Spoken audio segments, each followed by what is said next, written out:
किया जाने वाला एकमात्र आसन वज्रासन। पाचन क्रिया तेज हो जाती है वज्रासन में बैठते ही। Hold your legs and sit on your heels.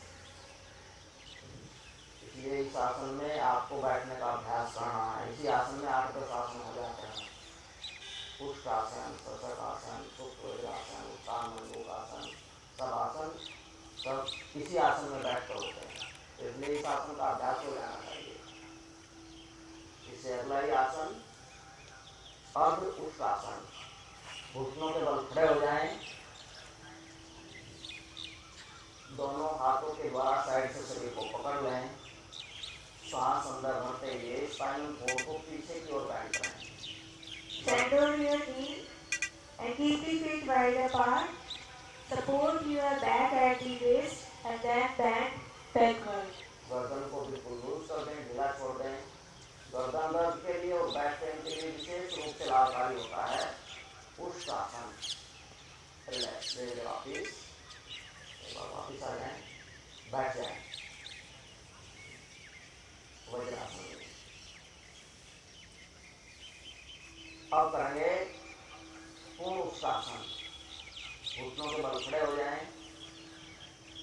दोनों हथेलियां पलटते हुए एड़ियों के ऊपर रख लें। Keep your right palm on right heel and left palm on left heel. जो ऐसे नहीं जा सकते हैं उनको ऐसी साइड से पकड़ कर ही करना है। अब 2 दिन 4 दिन 6 दिन या हफ्ता भर आप करेंगे तो फिर आसन होने लगेगा धीरे धीरे। रिलैक्स, धीरे वापिस सांस छोड़ते हुए धीरे धीरे वापिस।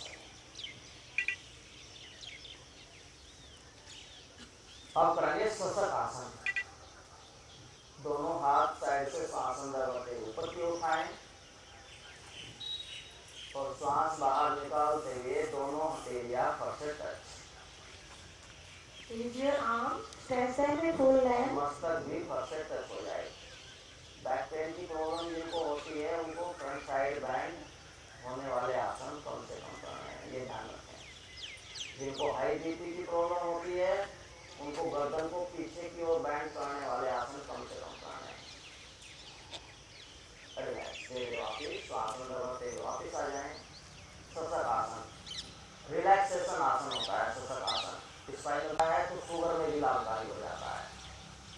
यस, एक बार फिर करेंगे शशक आसन। दोनों हाथ साइड से सांस अंदर भरते हुए ऊपर की ओर उठाएं, सांस बाहर निकालते हुए दोनों हथेलियां फर्स्ट से टच और मस्तक भी फर्स्ट से टच करने का प्रयास करें कि आपके हिप्स भी एड़ियों के ऊपर ही रहें। Try to touch your forehead and palms from the ground and don't lift your hips up. Relax, धीरे वापिस सांस अंदर भरते हुए वापिस आ जाएं। अब यहीं पर करेंगे उत्तान मंडूक आसन। पैरों के पंजों के ऊपर बैठ जाएं और दोनों घुटने साइड में खोल लें। दोनों हाथ पीछे की ओर बांध लें, सांस अंदर भरें, फिर सांस बाहर निकालते हुए लेफ्ट साइड में बैंड हो जाए। Stretch your knees side apart. Hold your hands. आने का प्रयास करें।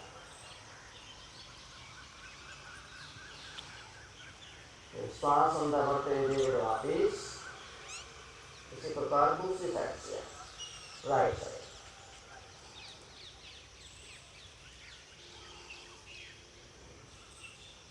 टू 2 बार इसी आसन को दोहराएं। सांस बाहर निकालते हुए लेफ्ट साइड और सांस अंदर भरते हुए वापिस, फिर सांस बाहर निकालते हुए राइट साइड। साइड में बढ़ी हुई फैट्स कम होती है उत्तान मंडूक आसन के द्वारा। एक साइड में खिंचाव, एक साइड में दबाव जो पड़ रहा है उसको महसूस करें। रिलैक्स, धीरे धीरे वापिस आ जाए। दोनों पैरों को सामने की ओर खोल लें। Stretch your legs. और करेंगे वक्रासन। लेफ्ट लेग को राइट लेग के पास खड़ा करें। रिवर्स हैंड से घुटने को लपेटते हुए पंजे को पकड़ने का प्रयास करें। left leg and put the जो left हाथ foot beside the right knee.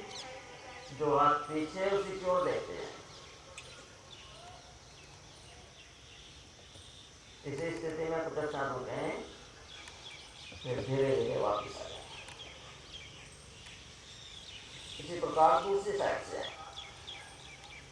Sugar में विशेष रूप से लाभकारी होता है वक्रासन।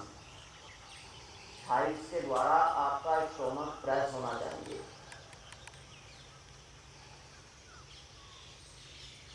राइट लेग को लेफ्ट लेग के पास रख रहे हैं। रिवर्स हैंड से घुटने को लपेटते हुए पंजे को पकड़ने का प्रयास करें। जो हाथ पीछे उसी की ओर देखते जाए। सांस सुंदर होते हुए धीरे वापस आए। ये होता है वक्रासन। स्टोमक के ऊपर जो अनावश्यक रूप से बड़ी फैट होती है उसको कम करता है और शुगर में लाभकारी होते हैं स्टोमक को प्रेस करने वाले जितने भी आसन होते हैं। It controls your blood sugar level and reduces belly fat. अब करेंगे पेट के बल लेकर किए जाने वाले क्या आसन। अब लेफ्ट साइड से टर्न होते हुए पेट के बल आ जाए। Turn from left side and lie down on your stomach. प्रथम करेंगे मकर आसन। रिलैक्सेशन आसन होता है मकर आसन। एक हाथ से दूसरे हाथ की कोहनी पकड़ लें, कलाइयों के ऊपर अपना मस्तक रख दें, पैरों के बीच 1 से 1.5 फीट का गैप, पंजे बाहर की ओर, एड़ियां अंदर की ओर। Keep your feet wide apart, the toes outward. Now fold your hands and keep your forehead on your hands. इस आसन में पता लगता है कि कितना गैप होना चाहिए जब आप आसन करते हैं। सुविधा के अनुसार आपको पहले ही बैठना है 4-5 फीट का गैप देकर। अब यहीं पर करेंगे भुजंग आसन। हथेलियां फर्श के ऊपर और कोहनियां भी फर्श से टच। आगे से थोड़ा सा शरीर को उठाएंगे। अर्ध भुजंग आसन करेंगे पहले। अर्ध भुजंग आसन। जो नए अभ्यासी हैं उनको स्पाइनल कोड को पहले थोड़ा ही बैंड करना है, इसलिए अर्ध भुजंग आसन कराया जाता है। बैक पेन के लिए, गर्दन दर्द के लिए विशेष रूप से लाभकारी होता है अर्ध भुजंग आसन। रिलैक्स, सांस बाहर निकालते हुए धीरे धीरे वापिस। और अब करेंगे पूर्ण भुजंग आसन,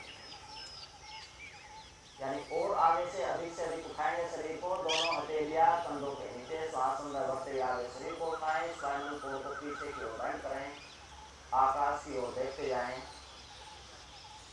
एड़ी पंजे मिले हुए, पंजे पीछे की ओर खींचे हुए, और आपके पैर पीछे से नहीं खुलने चाहिए, इसका आपको ध्यान रखना है। इसी स्थिति में कुछ अच्छा होते हैं। यहीं पर पूर्ण भुजंग आसन जो कर सकते हैं तो पैरों का सोल बैक हेड से टच करने का प्रयास करते हैं तो हो जाता है पूर्ण भुजंग आसन। रिलैक्स, बैक पेन के लिए सबसे आसान और सबसे लाभकारी आसन होता है भुजंग आसन। पेट के बल लेकर किए जाने वाले आसनों में केवल 3 आसन हैं इस प्रोटोकॉल में। ऐसा ना समझे आपकी बस यही है आसन, और बाकी आसन आपको इसके बाद 24 तक कराए जाएंगे। फिर नौक आसन, यान आसन, धनुरासन, भुजंग आसन, शलभ आसन, ये और सारे आसन। यस, अब करेंगे शलभ आसन। दोनों हथेलियां पलटते हुए थाइस के नीचे लगाएं। चिन टेस्ट टू ग्राउंड, आपकी ठुड्डी फर्श से टच रहेगी। सांस अंदर भरते हुए प्रथम लेफ्ट लेग को ऊपर की उठाएं, वहीं पर रोके रखें। पैर घुटने से सीधा, पंजा पीछे की ओर खिंचा रहे। इसी स्थिति में कुछ अच्छा रुके हैं, फिर धीरे धीरे वापस आ जाए। Place your palms under the thigh and then lift your right leg. इसी प्रकार पैर बदलकर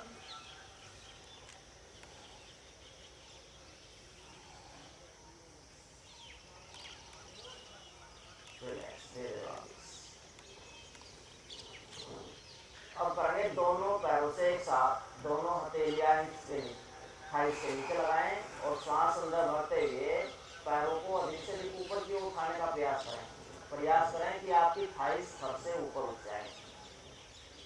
जिनको हाई बीपी की प्रॉब्लम हो उनको इस आसन में पैरों को रोककर नहीं रखना है, ये ध्यान रखें। रिलैक्स, धीरे वापिस। और मकर आसन की दूसरी अवस्था में विश्राम करें। कोहनियां फर्श से टच, दोनों हथेलियों के ऊपर अपने ठुड्डू को रख दें, गर्दन पीछे की ओर झुकाए रखें, आकाश की ओर देखते जाएं। गर्दन दर्द के लिए विशेष रूप से लाभकारी होती है ये पोजीशन, मकर आसन की दूसरी अवस्था।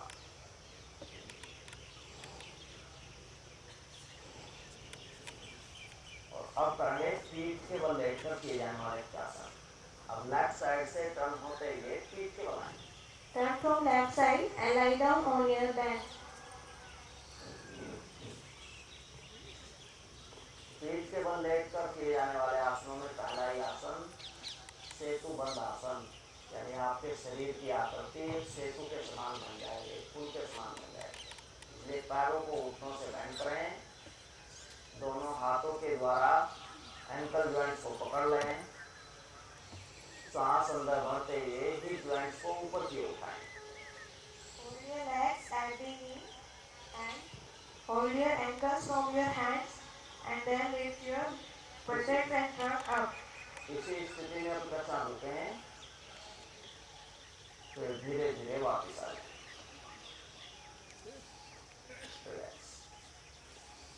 सेतु बंद आसन हिप जॉइंट्स के लिए और स्पाइनल कोड के लिए बहुत ही लाभकारी आसन होता है। It is useful for your hip joints and spinal cord. Yes, एक बार फिर करेंगे सेतु बंद आसन। दोनों हाथों के द्वारा एंकल जॉइंट्स को पकड़ लें, सांस अंदर भरते हुए हिप जॉइंट्स को ऊपर की ओर उठाएं, वहीं पर रोके रखें।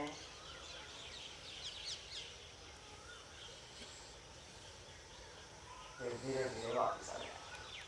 रिलैक्स।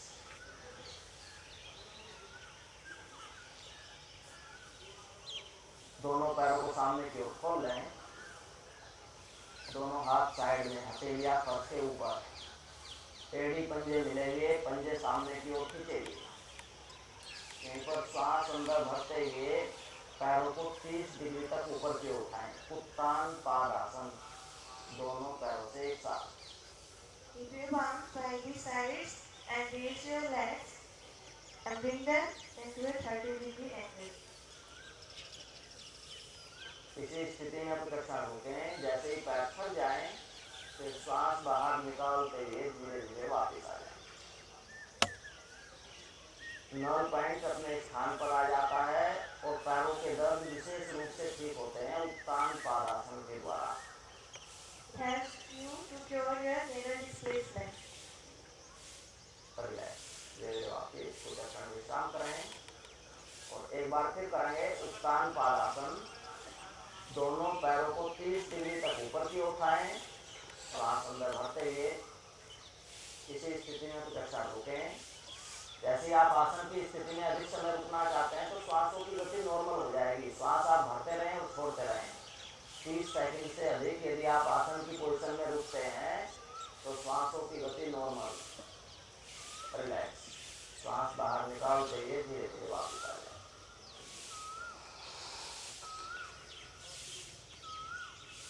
अब करेंगे अर्ध हल आसन।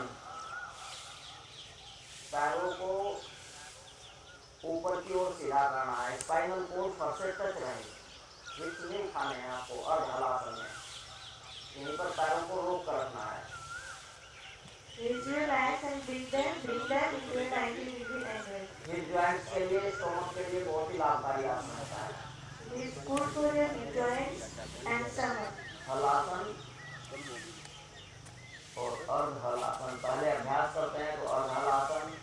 रिलैक्स दे वापिस आते समय बैक हेड फर्श से टच ही रहना चाहिए, इसका अभ्यास करें।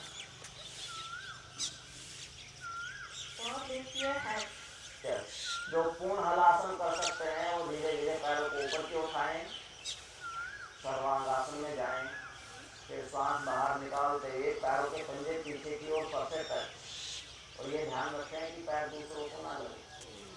Use your legs and touch your toes from पूर्ण हलासन। रिलैक्स, धीरे धीरे वापिस आते समय बैक हेड फर से टच ही रहना चाहिए। When you come back, don't raise your head. यदि स्पॉन्डिलाइटिस की शिकायत हो तो पूर्ण हलासन में मत जाए, वरना गर्दन दर्द और बढ़ जाता है। People suffering from spondylitis don't practice it. अब करेंगे पवन मुक्त आसन। दोनों पैरों में प्रथम एक एक पैर से प्रथम लेफ्ट लेग को घुटने से बेंड करें। Bend your left leg at the knee. चिन घुटने से टच करने का प्रयास करें। Close your thigh from the chest and touch your chin from the knee. Relax, धीरे वापिस इसी प्रकार दूसरी साइड से पैर बदलकर खुद भी घुटने से टच करने का प्रयास करें। इसी स्थिति में कुछ अच्छा रुकें, Repeat it from the right side. धीरे धीरे वापिस आ जाए। अब दोनों पैरों से एक साथ दोनों पैरों को घुटनों से बेंड करें। दोनों हाथों के द्वारा घुटनों क्लोज करें। पूरी सांस बाहर निकालते हुए अपनी खुदी से घुटनों को टच करने का प्रयास करें। इसी स्थिति में कुछ अच्छा रुकें, फिर धीरे धीरे वापस आ जाएं। एक शॉट मेरा स्टोमक के ऊपर जो अनावश्यक रूप से बड़ी फैट होती है वो दूर होती है और शुगर में लाभकारी होता है पवन मुक्त आसन। It reduces your unnecessary belly fat. अब यहीं पर सब आसन में विश्राम करें। सब आसन, पैरों के बीच 1 से 1.5 फीट का गैप, पंजे बाहर की ओर, एड़ियां अंदर की ओर, हथेली आकाश की ओर देखती हुई आपके शरीर से कुछ दूरी पर, आंखें बंद।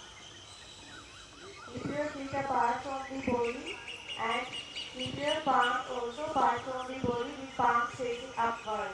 Close your eyes. लंबी गहरी सांस अंदर भरें और धीरे धीरे सांस को छोड़ें। आती जाती सांस को निहारते रहें और मन की आंखों के द्वारा देखते रहें। केवल आती जाती सांस, बाह्य कोई भी विचार मन के अंदर न आए। चक्रों के ऊपर ध्यान को लगाएं जो 7 चक्र आपके शरीर के ऊपर स्थित हैं। स्पाइनल कोड का अंतिम छोर जहाँ पर स्थित है वहाँ पर होता है मूलाधार चक्र, उससे कुछ ऊपर स्वादिष्ठान चक्र, नॉन पॉइंट के स्थान पर मणिपूरक चक्र, हार्ट के स्थान पर अनाहत चक्र और गले के स्थान पर विशुद्धि चक्र। दोनों भवों के बीच जहाँ पर आप तिलक लगाते हैं वहाँ होता है आज्ञा चक्र। सर का जो टोक पार्ट, चोटी वाला स्थान या तालु स्थान जिसे कहते हैं वहाँ होता है सहस्रार चक्र। इन 7 चक्र धीरे धीरे शुद्ध एवं साफ होते जा रहे हैं। मन ही मन ऐसा महसूस करें और किसी भी प्रकार का कोई खिंचाव या तनाव अब शरीर में नहीं। केवल आती जाती सांस और सांसों के साथ साथ प्राण की गति शरीर में चलती है। अब दोनों हथेली आपस में रखें, बंद आंखों के ऊपर रखें। Rest your palms and place them on your eyes. अंदर ही अंदर आंखों को 2-3 बार खोलें, बंद करें और धीरे धीरे इस पर स्पराते हुए हथेलियां हटा दें। आंखों को प्रेस मत करें और लेफ्ट साइड से टर्न होते हुए धीरे धीरे उस पर बैठ जाए। करेंगे कुछ प्राणायाम का अभ्यास।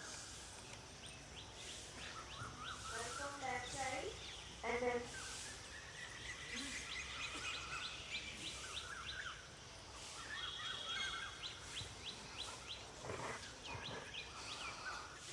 किसी भी ध्यानात्मक आसन में बैठ जाएं अपनी सुविधा के अनुसार और प्रथम करेंगे कपालभाति का अभ्यास। अपनी सामर्थ्य के अनुसार आपको स्ट्रोक लगाने हैं, जितने भी स्ट्रोक आप एक बार में लगा सकते हैं। स्टोमक अंदर की ओर जाए, दोनों नोस्ट्रिलों से प्रेशर के साथ सांस बाहर निकले। सांस बाहर निकलने की आवाज आपके नोस्ट्रिलों से आनी चाहिए। Inhale deeply, expand the breath with forceful contraction of abdominal muscles. Continue forceful exhalation and passive inhalation.